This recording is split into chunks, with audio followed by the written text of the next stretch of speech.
तो शंकर भगवान पार्वती जी को लेके अमरनाथ की गुफा में गए हैं। और प्यारे, जो शंकर भगवान के नित्य पार्षद थे ना, गंगा जी, चंद्रमा, नाग, सबको रास्ते में छोड़ दिया, उनको भी साथ लेके नहीं गए। और जैसे ही पहुंचे ना, तो गुफा में देखा कि कोई पक्षी तो नहीं है। ताली बजाएंगे शंकर भगवान ने।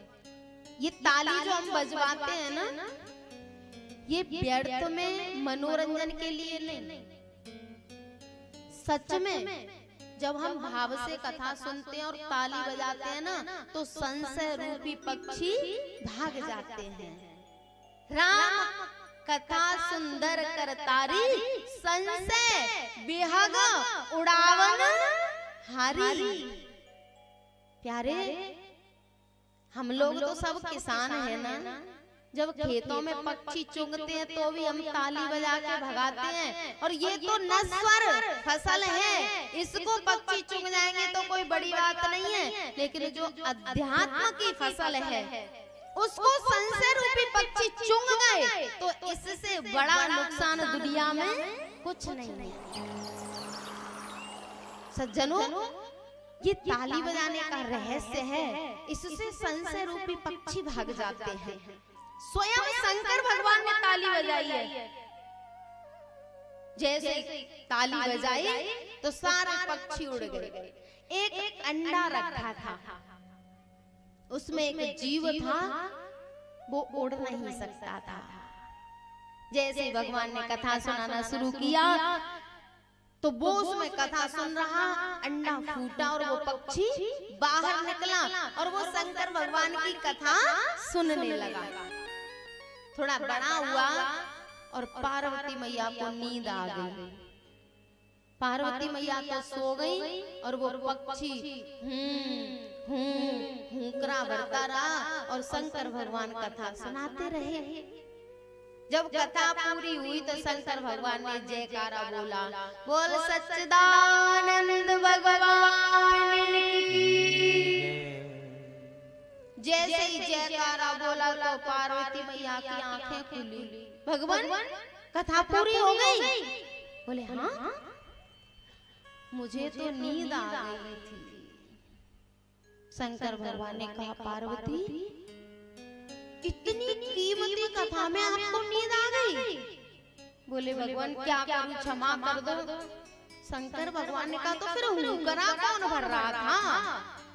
देखा था एक पक्षी तोता हुंकरा भर रहा था। शंकर भगवान त्रिशूल लेके भागे और वो भागा।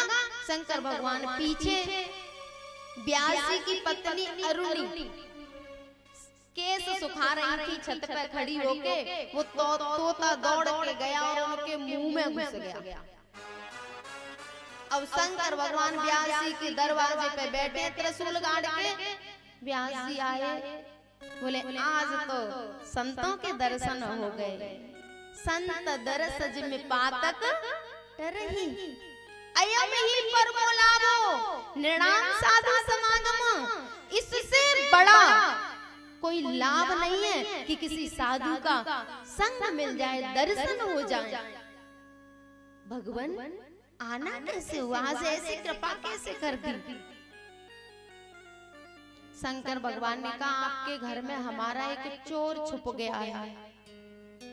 व्यास जी सोचने लगे कि ये कैलाश पर्वत पे रहते हैं, मृग छाला धारण करते हैं, इनका क्या चुराया होगा चोर ने? बोले भगवान, आपका क्या चुराया है? बोले मेरी अमर कथा चुराई है। व्यास जी ने कहा, अब आप उसका क्या करेंगे? बोले मैं उसको मारूंगा। व्यास जी ने कहा, तभी लोग आपको भोलेनाथ कहते हैं। जिसने अमर कथा सुन ली है वो मर सकता है क्या? तब शंकर भगवान को याद आया, बोले सही बात है, उसने तो अमर कथा सुन लिया, वो मर ही नहीं सकता। फिर शंकर भगवान लौट गए। और प्यारे, वो तोता अपनी माँ के पेट में बड़ा हुआ और 12 साल तक माँ के गर्भ में रहे। व्यास जी ने प्रार्थना की, बोले बेटा बाहर आ जाओ।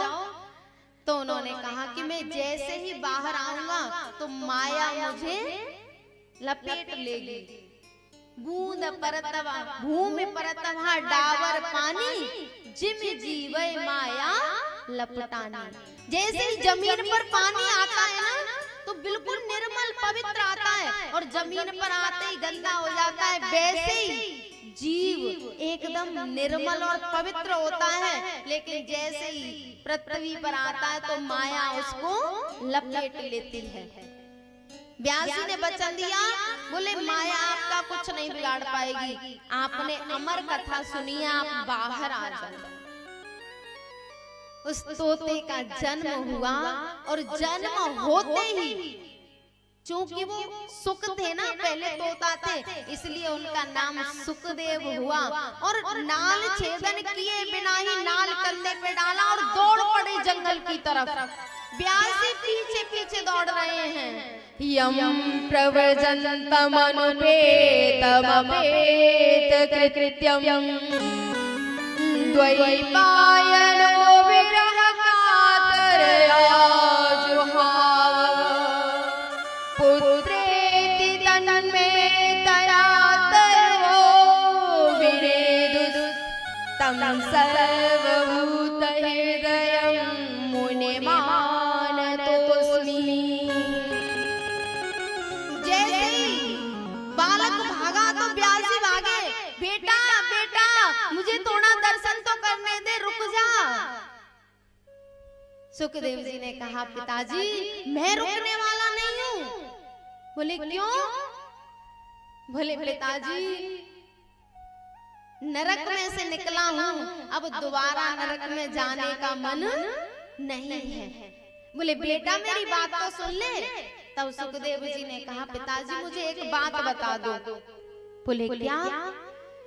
बोले एक नारी अपने पति के साथ रहती थी और उसका पति नौकरी करने चला गया।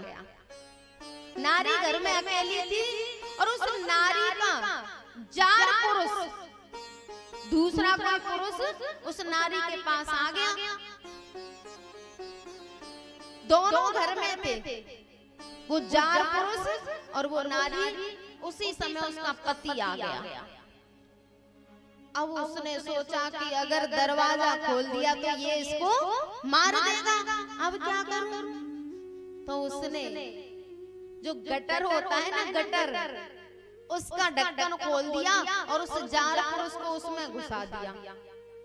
बोले तू इसमें अपने प्राण बचा के बैठ। बोले ठीक है। अब वो बेचारा उसमें 2-4 घंटे बैठा।